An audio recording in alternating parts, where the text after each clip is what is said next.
It's not often I tell this story, and I don't much like telling it either.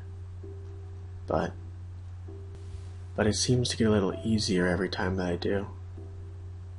The memories that I have of that night don't even seem real to me.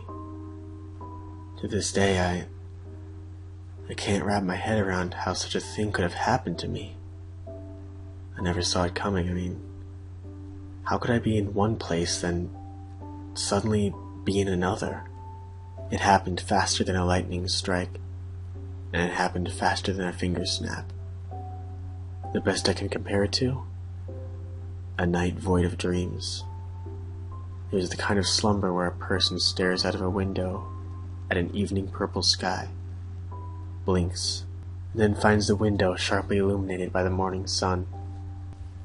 The comforts of a familiar bedroom are not in my recollection. Rather, I remember sitting on a bar stool and staring into a glass with anticipation. The bartender returned my change and I guzzled the first drink of the night. As the bitter perfume of hops coursed its way out of my nostrils, I peered into the emptying glass. Through the frothy bottom I saw the clock bordered in a green neon light. Its red LED digits gave me the time. 9:24 p.m. The time isn't really important. It's just the last thing I remembered before the transition. As the last of the liquid flowed down my throat, I closed my eyes. Upon reopening them, the smoky environment of a run-down bar changed to a clear, starlit sky. The ambient sounds of hushed talk and sporadic laughter gave way to a symphony of crickets chirping and tiger frogs croaking. As I stared up at the sky, the leaves of a weeping willow danced amongst the stars with the gentle night breeze calling the steps. Blades of long grass tickled my arms and neck as I lied motionless in a silent hysteria, pondering how I managed to get there. I tilted my head to the left and saw a grove of trees in the distance. Before them was a house left in ruin from years of abandonment. The small amount of light from the sky only hinted at its features. It leaned unnaturally at its foundation with the door and set of windows following in parallel with the slant. I then looked away from it and lifted my head upwards, touching my chin to my collarbone.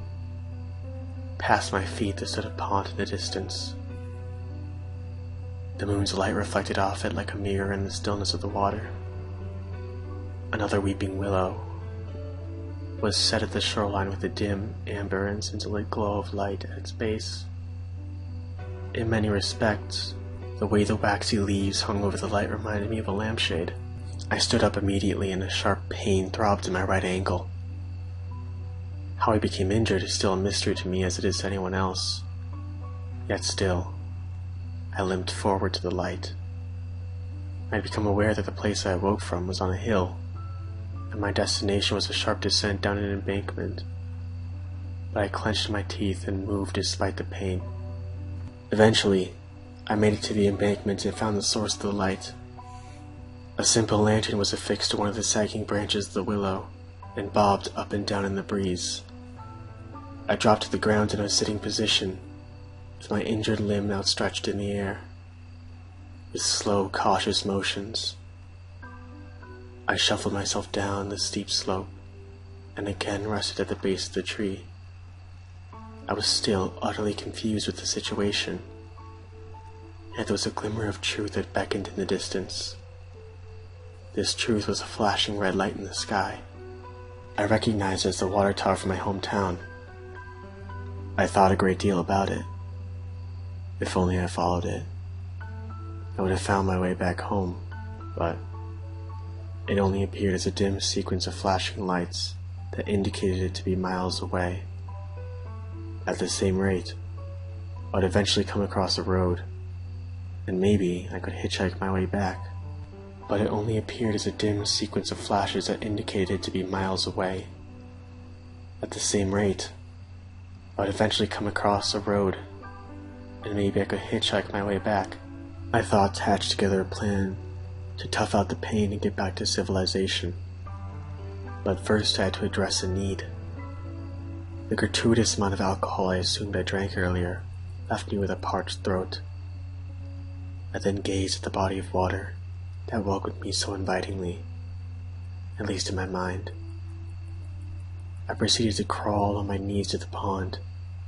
The water felt cool as my hands and legs began to submerge below the surface, and without hesitation, I cupped a handful and slurped it into my mouth. It tasted horrible as pond water usually does, yet it did not deter me from collecting a bellyful of it. After I was satisfied with my consumption, I dipped my hands back into the water and rested them in the muddy depths. It was then I felt a sturdy stick at my fingertips. I could have used such a thing as a rudimentary cane, considering the painful extent of my mysterious injury. Wrapping my fingers around it, I lifted the wood above the surface and froze in terror. There, resting on the slanted branch, was a face, staring lifelessly at mine. Its blackened skin was shriveled against its skull, and its long, disheveled hair dripped water back into the pond.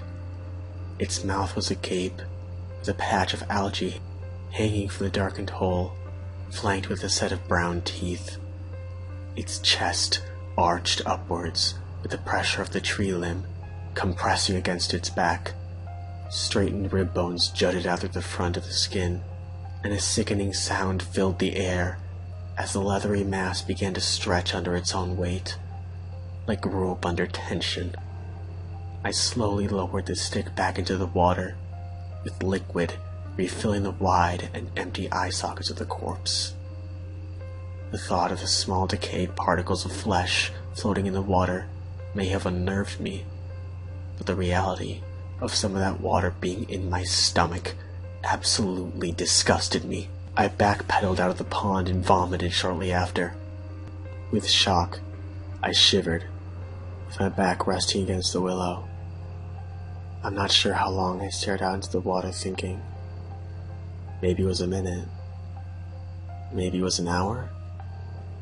Perhaps it was most of the night. At some point, I managed to collect myself once more. Priorities began to develop in my mind of what to do next. The second was to find a way back home. The third was to call the local constabulary and show them the pond. The first did not occur to me until I finally stood once more, with my hand resting against the tree. That priority was to run like the Dickens. Despite the pain it caused, I quickly sprinted away from that place.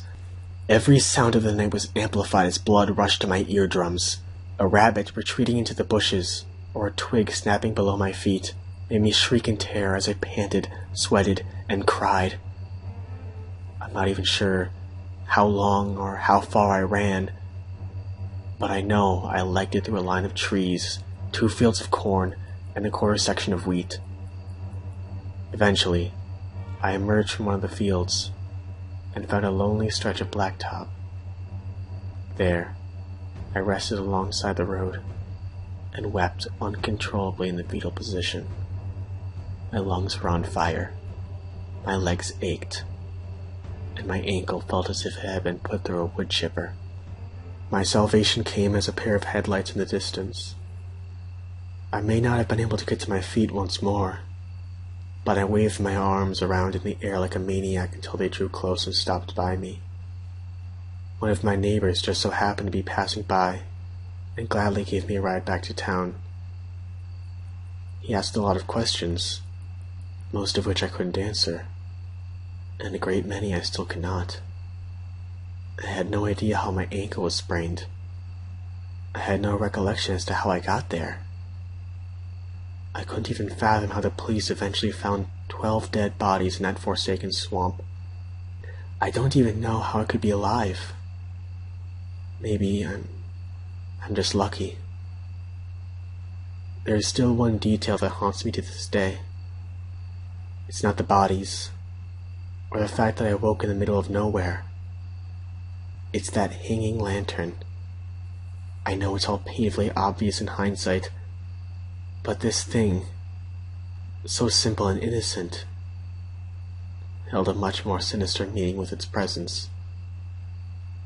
I knew one thing for certain. I sure as hell was not the one who put it there. Somewhere in the darkness, someone was with me.